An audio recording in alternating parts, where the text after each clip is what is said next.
right, so let's talk co-parenting here for just 1 second. It was such a bummer a couple of weeks ago, man. The DMs I've been getting from you guys, whenever I post anything that has to do with co-parenting, Stacy and I, my ex-wife and I, we got this part right, man. We have really, I'm very, very proud of how we have always come together, even in the hardest times of our divorce and breakup, when we couldn't stand to really talk to each other. We always put the kids first. It was almost like, look, put the guns away. It's a ceasefire. We got to talk about the kids. And then we would go back to our respective corners. So I do not want to paint this picture that things have always been great between Stacy and I, because we're talking about two completely different things. Now, she and I are great now, really great. But initially, it was not a great divorce. It was rough, man, really rough. She went through a tough time. I've told you guys that it's really the first time that I ever felt in my life, and maybe the only time, long-term depression where I couldn't get out of bed. And she and I were arguing over everything when it came to the divorce and the details, and it was a long process.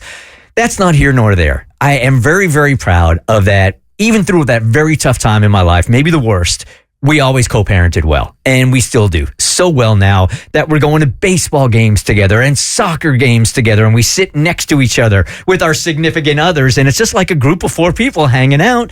When my kid comes off the soccer field, he gives his mom a hug, gives me a hug. Sometimes we all hug together. She and I hug in front of the kids before they take off. It's a great situation that I'm very proud of. So I posted a picture a few weeks ago of Amanda, my girlfriend, and Joe, Stacy's boyfriend, all together at a soccer game. Yeah, the 4 of you are just sitting in a row. You could tell Amanda took the selfie, and all 4 of you all sitting there smiling in, those portable chairs that you take to the sporting events for your kids, looking like you guys were just having the best time. She's sitting there, Amanda's sitting there talking to Stacy most of the time, and I'm sitting there talking to Joe. It's just like, we're parents watching our kids play. Yeah. That's it, right? So, and I'm very proud of that, and I got a lot of likes on it and stuff, but the DMs were such a bummer, man, and I don't have any answers. I really don't. And the first question here, or the first statement, is something I would struggle with. I don't know the answer. It says, this sounds great, but what if the other partner isn't willing? I don't know. I really don't know how you scrape away the ego and make somebody realize, like, this is the most important thing in your life. This is the most important impression you will make on your kids. I have said this from the start, that I don't think it's the divorce that jacks up kids and adults in the future. It's the way the parents handle the divorce. And that is such an incredible responsibility, because you are not only forming the attitude for your kid, but every kid, every generation after that is going to be affected by your relationship in front of your kid after you get divorced, if you get divorced. And that is a responsibility that is too important to have ego involved in. So, but I don't know how you convince an ex of the significance of that if they are so butthurt that they can't see that for themselves. You can't, and you have to accept that. So I love this for you. I love this for Stacy. I most importantly love this for your boys. And people who are looking that and who don't have that, I want to validate your feelings that you're hurt. You wish you could have that. I have a friend that's in a polar opposite situation as you. He refuses to co-parent and co-parent maturely and kindly, and he is an absolute nightmare to deal with, and she can't change that. You have to. So this is what, and I hate to say this, and I want for any co-parents out there, I hope and wish that you can have what Bert and Stacy have, but I think comparison is the thief of joy, and you can look at that and be sad, but you can also realize that that's just not going to be your future. Yeah, and you are not going to be able, and there's nothing, there is literally nothing you can do, nothing you can say. If you have an ex who is a narcissist, who is going to make everything about them and not about the kids, this is not going to be your future. So instead of working hard to trying to accomplish that, you just need to work hard to figure out how you're going to deal and cope with your situation and not let it affect you and not let it affect your kids. My husband is incapable of co-parenting in a healthy way. This message says he was so hurt that he doesn't want anything in capital letters to do with me. How would you handle that?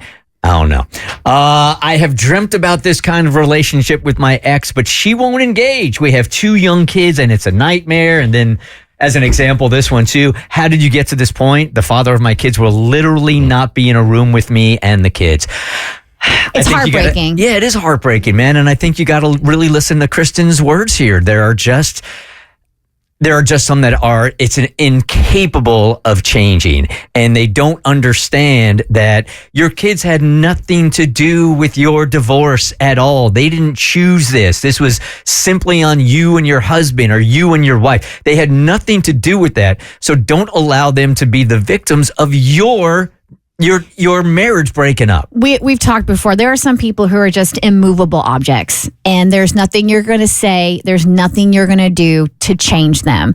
And I think once you get to the point of acknowledging that and accepting that, that's when you can really change your mindset and be like, I can't change this person, but I can change how I allow this person to affect me, and I can change how I allow this person to affect my kids.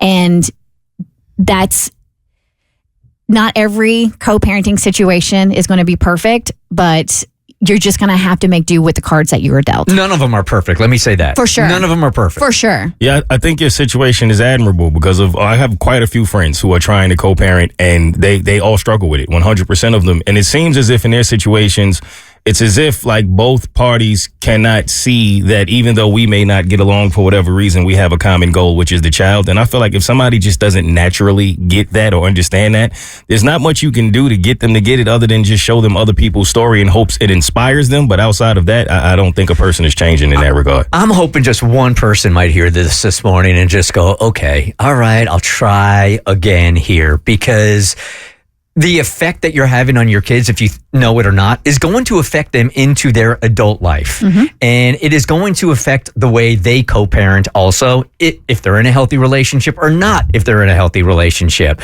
the way they're going to treat their kids. It isn't, when you decided to have kids, that was an awesome decision you made. It is a huge responsibility, and it doesn't end when your marriage does.